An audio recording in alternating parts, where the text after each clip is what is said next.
that better? There we go. Hello everyone, lovely to see you all. Thanks for coming this weekend. We hope you've been utterly astounded by the Lego that you've seen so far.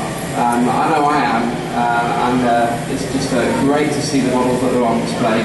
My name is Jeremy Williams, and I'm just going to talk about a subject close to my heart, something called neoclassic space.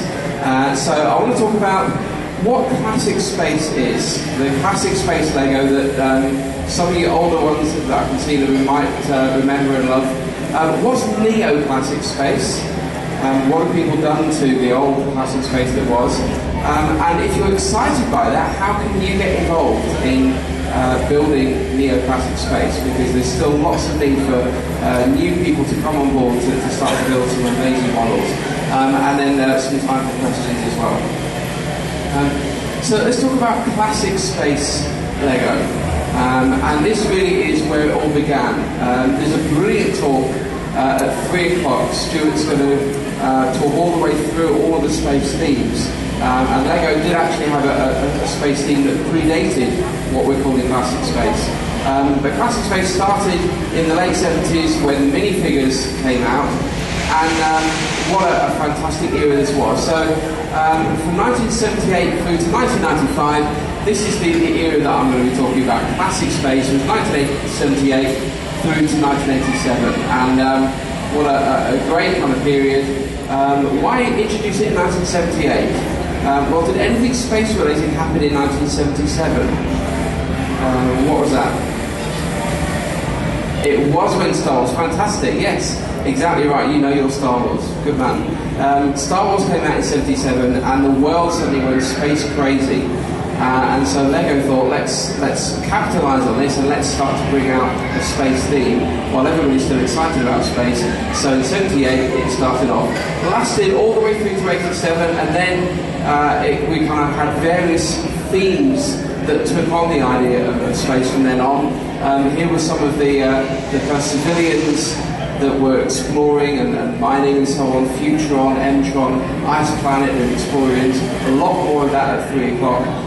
We had some tough guys, Space Police are now back in recent years, but Space Police 1 and 2 and Unitron, and then some baddies as well, Blacktron and Spyrus came in. But I'm going to be talking about classic space, and the reason for that is that this is me as a boy. Look at that, how cute. You can't believe it, can you? So I got into Lego around about 1978 and came out with Lego as a child in 1986. So this is my era. This is the spaceships that I remember playing with, and frankly that's all I did when I was growing up. I live in Loughborough, just up the road now, sports capital of the UK. I have no possibility of competing in any sports event because I spent my life as a child building space Lego. I've got pale pasty skin, but you know, it's not going to work really. Had I not been eating Mars bars at the same time, I don't know. The space theme, isn't it? What can you do? So this is my kind of era, and if you're not familiar with classic space, this is what it's all about. There's a fantastic early space here. Some of you old ones nodding in appreciation. This is the stuff of legend. This is the stuff that gets your blood flowing. When I was a kid, this is exactly what I wanted to spend my pocket money on. And this is what classic space is all about. A simple space figure in red, this pilot, nice wings, all in grey. He's got a steering wheel to drive a spaceship. What else would you use? You know, right turn. And he's got the classic space logo on the slope in the front. And it was sets like this that really got me going. And the bigger sets, and here's a great example. Look at that. I mean, doesn't that just get you excited? The possibilities. You look at that picture, you imagine that you're there, and you're thinking about where the rocket's going to go, or you're the guy wandering into the little command centre all by yourself in this little hut on this planet, wondering what's going to happen next. It's just that's the stuff of legend, isn't it? I mean, you could spend hours playing with that, and I did spend hours playing with that kind of thing. So that's classic space, and Stuart will be talking more about classic space as well as the other themes at 3 o'clock. But we're here to talk about neoclassic space. So what happened? Well, a lot of the adult building community now were children at the same time that classic space was out, and so they probably played with classic space sets. So a common kind of theme for people to develop is to use their new building skills with all the latest parts that you can get to try and go back to that era, back to the classic space era, the same kind of feel, the same colours and so on, but new exciting models to build. So I think all the way through there's been people doing this, there's been people building here and there. But things really came to a head in 2009. A couple of Brickish members realised that it was the 30-year anniversary of the launch of Classic Space, and so they decided to have an anniversary month. For the month of March, they created a website for this and showed a new model each day. Lots of interesting builders around the world, and it really kicked off the idea of neoclassic space, and it's been with us ever since. Lots of those models are still alive and well and doing really fantastically. Now, unfortunately, I missed out on this by about a year. This was my dark age when we moved house in '86, and the Lego never came out of the attic. I never played with it again. I've since gone back to find out what happened to it, and it's just gone. Many adults will have had that experience. There are a few wrenches in life that compare to that knowledge that all that class is just gone, given away probably to someone who doesn't care. So I came along in August 20th. This is not me. This is my son Harry, who's wandering around somewhere out there. Born in August 2010, and I thought it'd be good to get some Lego for him for the future, because he will want to play with it at some point. So I may as well get it now. Thinking about inflation and what the prices will be in the future. Let's buy it now. But what a good idea. What I really mean is, of course, let's play with Lego myself. It's not a lovely idea. Now it's just like, no. In fact, his phrase is Daddy's Lego. And I'm like, yes, Daddy's Lego. Learn that phrase. Not Lego, Daddy's Lego. It will become his Lego one day, I'm sure. Now you see he's actually got a spaceship there. He has knocked one of my spaceships over onto the ground a few weeks ago before this event. So I'm building a small spaceship with parts big enough so that he can't swallow them.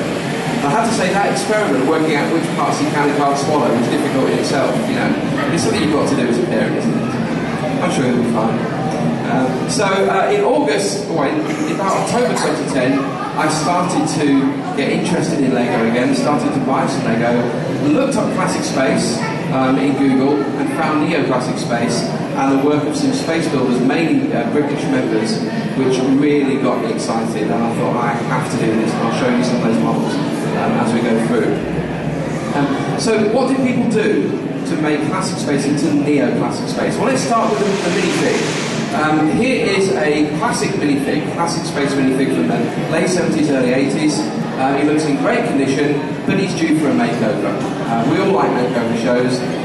So here's his makeover. Look at that. Doesn't that look mean and modern and kind of really together? Now, reflecting the fact that this guy on the right here probably played with Lego himself when he was young. He's got pale skin, pasty skin. He's lost the yellow complexion. So we've gone for flesh-coloured heads. We've given him a visor. One of the real changes that saw the end of Classic Space was bringing in visors, but we've given our new guys a visor. The new helmets are a bit chunkier, a bit more robust. But look at that logo on his chest. That's really nice and bright. If you can get those, if anyone can find those red tops like that with a nice bright gold logo, please let me know. Don't let anyone else at the back of the room know. Just let me know. That'd be nice. But that's the new Neoclassic Space minifig. Now what some people do is they take existing sets and they replace them. So here is a fantastic set from my childhood. What's great about this set is that these aren't two separate vehicles. These are the same vehicle. Here it is. Look at this. It's one spaceship. No! It's two. Look at that. You see, jaws drop. That's amazing, isn't it? Don't you think? That's amazing. I'm not going to put this back in because I'm going to break Stuart's model. Just leave those there. But someone surely should take that and think, let's do exactly the same thing. Let's have a ship that fits inside, but let's update it to Neoclassic Space. And about a week ago, someone did this.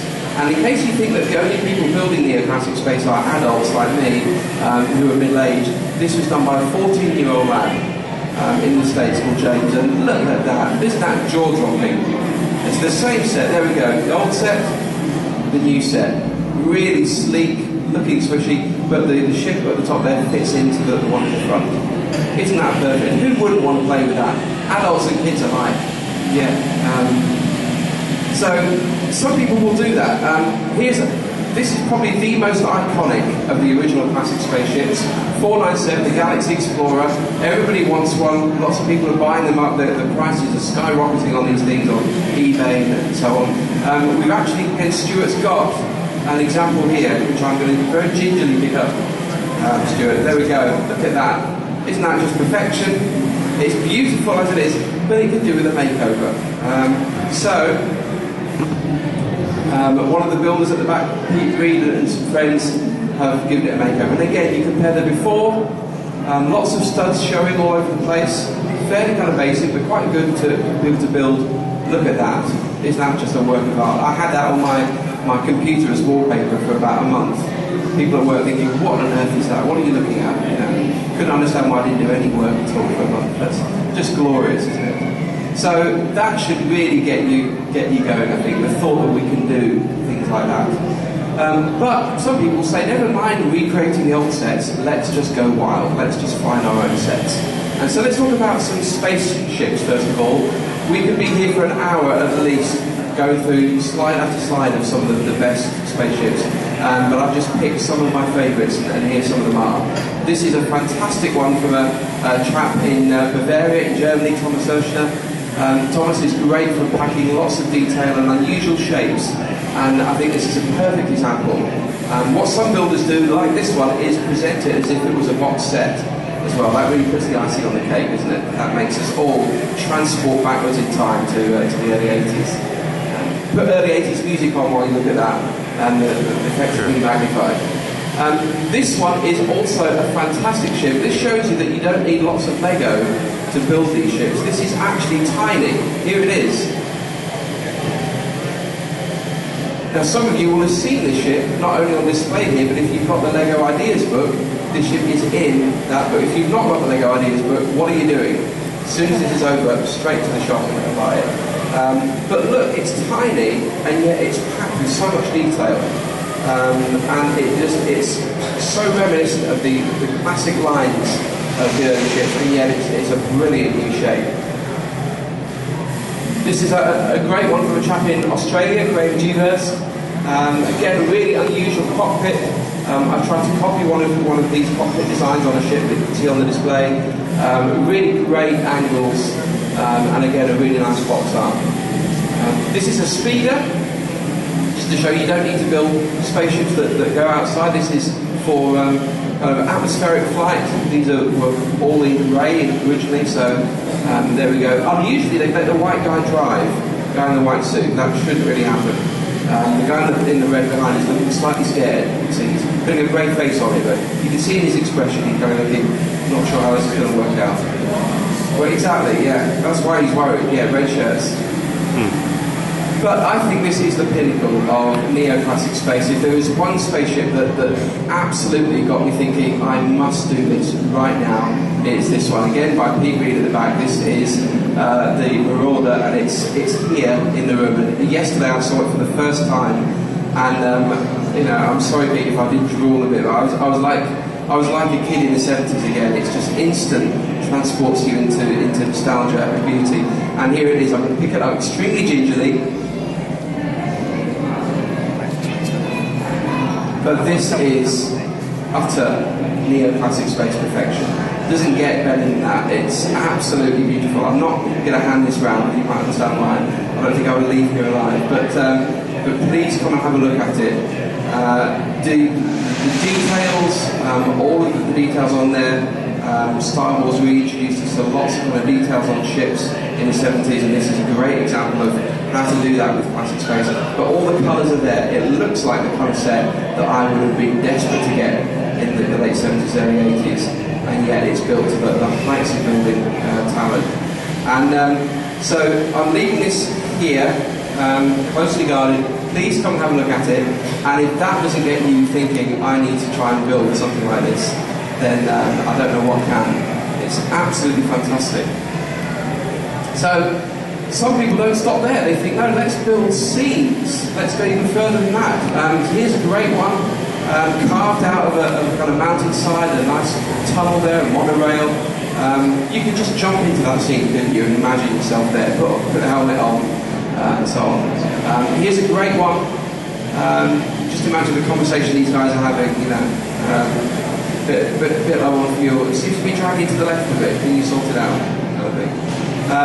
Another great example of wild and wacky ship design, but beautiful, absolutely beautiful, in a perfect setting. The radiation suit guy down in the bottom corner is a real highlight. And another favourite, the exosuit. This is on display here. You can go and see this, and you can also vote for LEGO to consider turning this into a model. Please go look at the quick read code over there and vote for this. This is a fantastic suit, and if this had been around when I was a kid, I would have bought it in a heartbeat. And finally, just to show how cinematic this can be, you set this up with perfect scenery, a great mean-looking neoclassic space thing. You could almost be in a film set, couldn't you? There's an alien lurking around that corner, you know there is, and the heart starts to race. So if any of this makes you think, you know, I would love to do some of this, where do I start? Well, there are a couple of websites. Neoclassicspace.com was the website set up for the 30th anniversary, still packed with great ships, lots of examples to really kind of get you going. And if you're on Flickr, which is a photographic sharing site, which most LEGO builders use these days, there's a separate group for Neoclassic Space which you can find really easily on Flickr and start to get inspired by some of the pictures that people are posting up on there. There are some basic rules on what makes a ship Neoclassic Space. This is a picture of that Galaxy Explorer again. And just look at some of these details. Light grey wings and engines. The crew compartment that the crew sit in should be blue. This is the classic colours that first came out. Trans-yellow glass. Later on we got blue glass and so on, but to be really authentic, trans-yellow glass. Red and green lights. Notice this has actually got two red lights on each wingtip. We've updated that slightly to be a bit more like ships are today. Red on the port side, green on the starboard side. Just helps people know which way it's facing when it's come towards them. And bumblebee stripes. Do we really decide what these are? Is this where you shouldn't step or so? I don't know. That's what it means to me. But it just makes the model sing, I think, with those colours on. If you can get those on the model, brilliant. They should be facing forward. And if you can get the logo on, even better. I have got a ship out there with the logo the wrong way round. I've got to do something about that.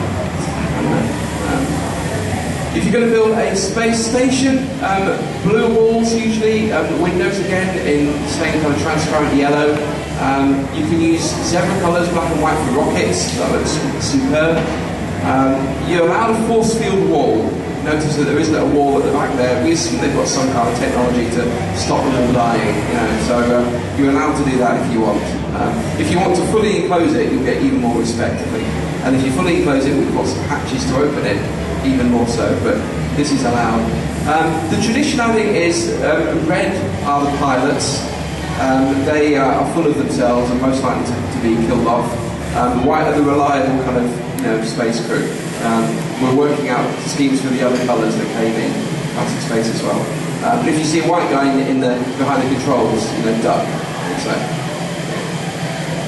yeah, we're just trying to work out what to do with yellow and blue and black and so on. So I'm sure we'll be putting something out on the group once we've all decided what the final scheme would be. Go on then.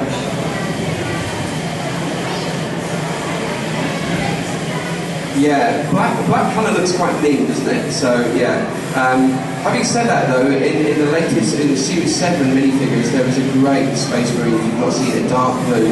Those guys are bouncers who are in space, aren't they? They just look really tough. There's a couple of examples again over on the display, so have a look at those. But yes, black might have to be something relatively neat. A couple of colour issues. I don't know if you can see that there's any difference between these two, but they are slightly different colour. We've got the old light grey, and then in, what is it, about 1930 2004, yeah. Lego redid their colour scheme and changed to light bluish grey, which we often call play bluish grey. And they are slightly different. The old one is a bit yellower, a bit warmer in colour. And if you want utter respect on the neoclassic space community, you use the old grey wherever you possibly can. It is getting harder to find parts, and all the new exciting parts are in the new colour. So some people are abandoning old grey for a model and using play throughout. You can do either. It's best not to mix them if you can help it. Or if you are going to do that, try and hide the play so it's not that visible. Unless you really want to go for an unusual kind of weathered look. If you want to build something that looks like it's really been through the wars, then it might give you a nice weathering pattern. I think that would look pretty cool. So avoid light bluish grey if you can help it, but we understand. There's a great tower, if you've not seen it, around the corner of the Tingsville, which is all in play, and it looks fantastic. Like I said, it looks like old grey under the lights here. The other thing is windscreens should be trans yellow. Lego don't make much in trans yellow. For ages, these were the two windscreens that you got. There are some new shapes now. Atlantis brought out some new trans yellow shapes, so there's a couple of new designs out there. But it means you have to be quite creative. And I actually quite like that now. I quite like the fact that this is forcing you to not just slap an exotic windscreen on the front, but to think about how to use pieces a bit more carefully. And the Marauder is a great example of that. It uses windows rather than windscreens, but in such a great way, with a very shallow angle on there. It's done to perfection.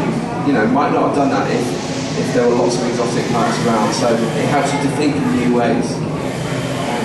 But we hope that you'll be inspired to do it. This is a picture, I think, says it all. Old ships, 928 there, and 918 in those classic colours in a beautiful neoclassic hangar. The best of old and new, and that's a great picture. If nothing else, grab that picture off the internet. We can tell you where it is and put it on your computer, stare at it, and within a week you will be buying old grey and blue and starting to make spaceships, and we really hope that you will. So we've had a couple of questions. If there's any other questions from you guys.